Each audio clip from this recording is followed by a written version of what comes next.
Alright, what's up YouTube? So today I'm going to be doing a video on how to install an air fuel ratio gauge on Genesis Coupe 3.8. It's also the same process for the 2.0. I'm going to show you guys how to pretty much install it, how to route it, you know, all that good stuff. If you guys have stuff already in this penetration spot, then I would recommend drilling right next to it.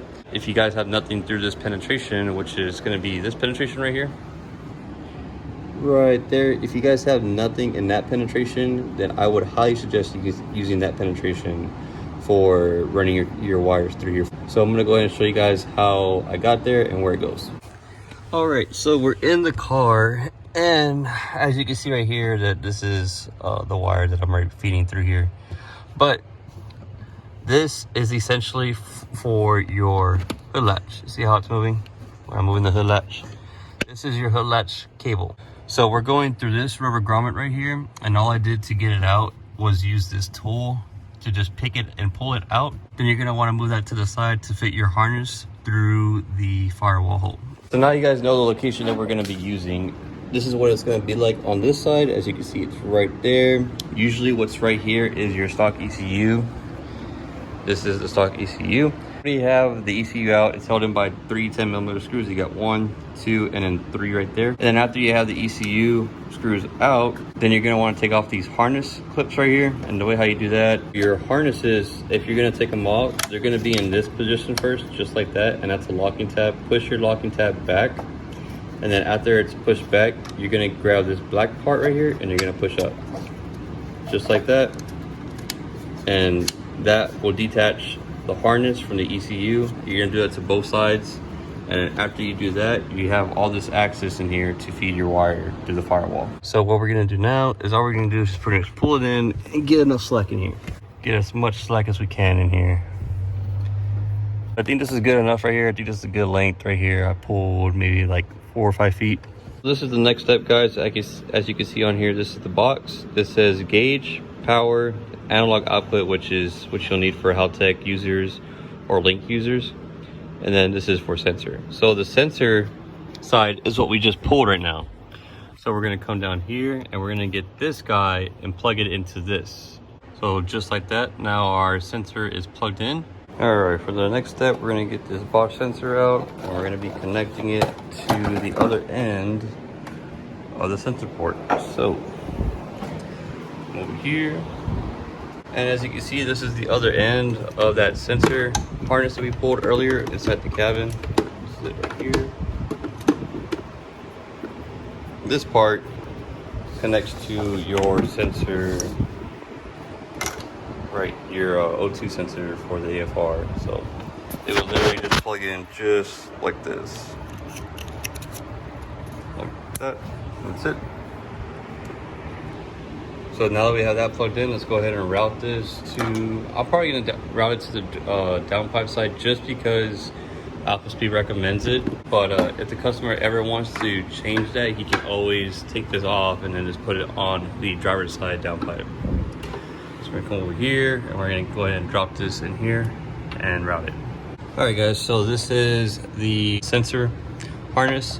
So as you can see, I used this and I just zip tied it to it, made it like look kind of stock a little, and it goes all the way down there to the downpipe.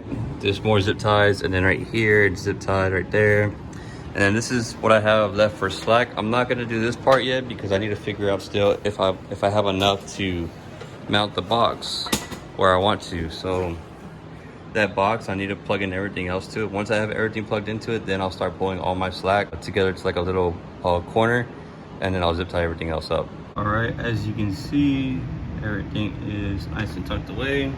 Everything is zip tied along the firewall over here, all the way into here. And then I already figured out my slack, so I just went ahead and pulled the rest in now. Once you have all your slack in there, all of the engine bay area stuff is pretty much done. That's all you have to do, basically. So now we're gonna go ahead and put back on the stock ECU, and then we're gonna focus on the power stuff and hooking up the gauge to the box. All right, ECU is back installed. So I'm gonna show you guys real quick and demonstrate how to do this, just in case some of you guys didn't understand. So you push this clip back like that, push it back, and then you're gonna have this black part right here, and then this black part you pull up on it like this, all the way back, and pull it. Easy like that. The reinstall process, same way. Make sure it's pushed down all the way. Get that locking tab in, lock it in place. So yeah, just in case some of you guys didn't know what I was talking about, that's how you do it. So basically we did the first part, which is the sensor portion. So we basically got the harness for the sensor and ran it through the firewall. From the firewall, we connected it to our Bosch sensor, which is included in the kit. And then that Bosch sensor connects to the downpipe. And I would recommend you guys using the downpipe on the passenger side, as that's per AlphaSpeed's recommendation when it comes to custom tuning. That's what side they would like to have the AFR gauge on. So just a quick note for you guys looking to go towards the AlphaSpeed route for tuning. Next thing we're going to be doing is going onto the gauge portion, and we're going to plug in this port right here to the harness, and then we're going to be mounting the gauge up here somewhere. So I'm going to go show you guys how that looks like after I get the harness and plug it in. So this is the part that goes into the back of the gauge, and then on the opposite end is the same harness, and this will be going to that box that I was showing you guys earlier, this guy right there. So I'm going to go ahead and run that real quick through this guy, and I'll show you guys what it looks like when it's done. All right, so there it is. It's ran through this portion right here. Let me see, just like show you guys better. See how it's ran through the steering column right there. So basically I just ran it all the way through there, and then just got it all the way down here. Very easy path to find, as you can see, not that hard. And then this part is going to be connected to this box as well. This is going to go on the gauge side right here. You see right there, it says gauge on it. This will plug into that. All right, so I'll be using this. This all comes with the gauge pot kit that the customer had provided to me. It's 3M tape on the bottom, and then we're just going to peel it up. And we're just going to mount it right here. I'm going to show you guys how that looks once I have the 3M tape peeled off and in place. All right, and just like that, the gauge pot is now mounted and in place. That step is out of the way. Now the last step we have to do is find a power and ground source. This is going to be the power harness for the box.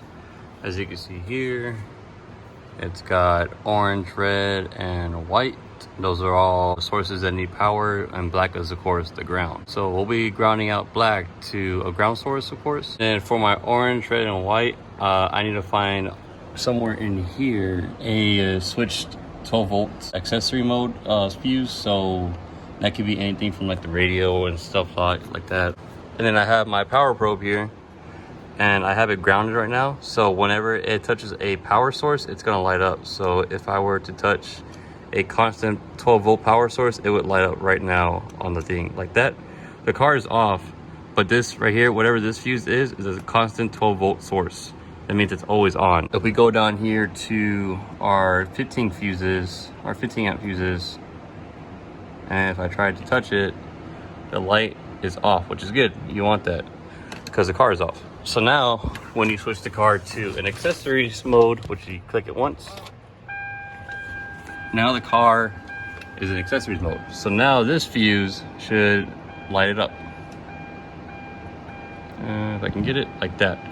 So that's what you call a switched 12 volt source or an accessory source. So I'm gonna go ahead and turn it off.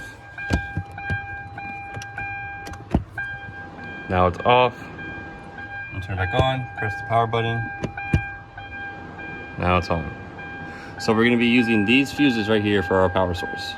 All right, so this is what I ended up doing. I ended up splicing these right here, just getting all three of them pulled back and stripped out. Twisted them together and just put them in here.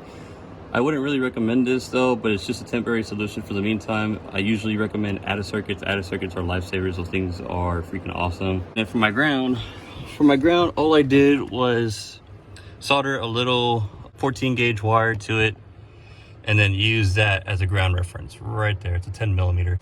So that's just right underneath the steering column area. It's not that hard to find. You literally just go right under it, look at the clutch pedal, look to your left, and it's right there hidden.